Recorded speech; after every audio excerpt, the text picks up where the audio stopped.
The old house creaked around me, a symphony of settling timbers and rattling panes that usually felt like a lullaby. Tonight, though, the familiar sounds were laced with something sharp, something that prickled the back of my neck. I'd been trying to focus on the antique book I'd found in the attic, its pages brittle and smelling of dust and forgotten lives. But the unsettling feeling persisted.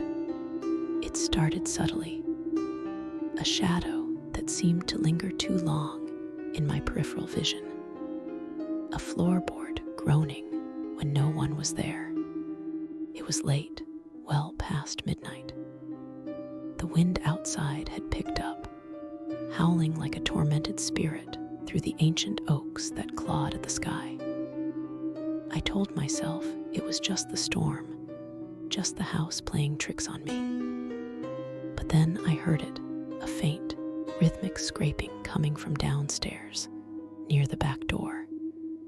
It was too deliberate for the wind, too low for an animal. My heart began to thud against my ribs, a frantic drumbeat in the suffocating silence. I crept out of my room, the floorboards protesting beneath my bare feet. Each step felt like an eternity. The scraping stopped. I held my breath, listening. Then, a soft thud, followed by a low, guttural moan. It wasn't human. It was something else, something that resonated with a primal fear deep within me. I reached the top of the stairs, peering down into the oppressive darkness of the living room.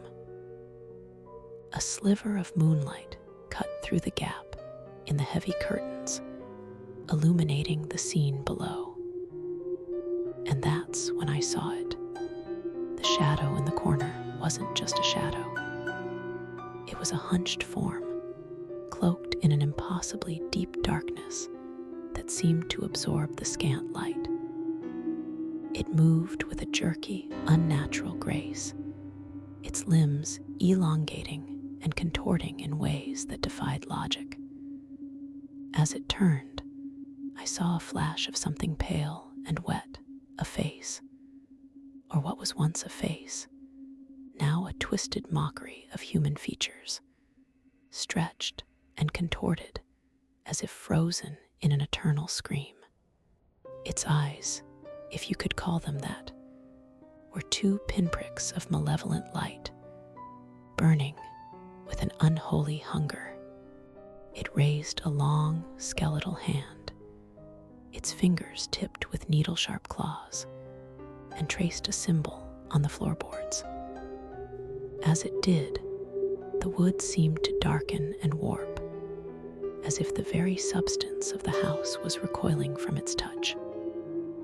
A faint, acrid smell, like ozone and decay, filled the air. I could feel a pressure building in my chest, a suffocating dread that threatened to crush me. It was a demonic stain, a corruption seeping into the very fabric of reality. The moaning intensified, morphing into a chorus of whispers, a cacophony of lost souls clawing their way out of the abyss.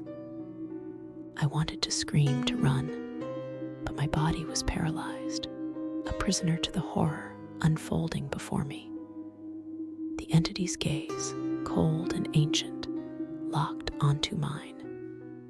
It knew I was there, and it was smiling, a gaping, toothless maw opening in its ruined face.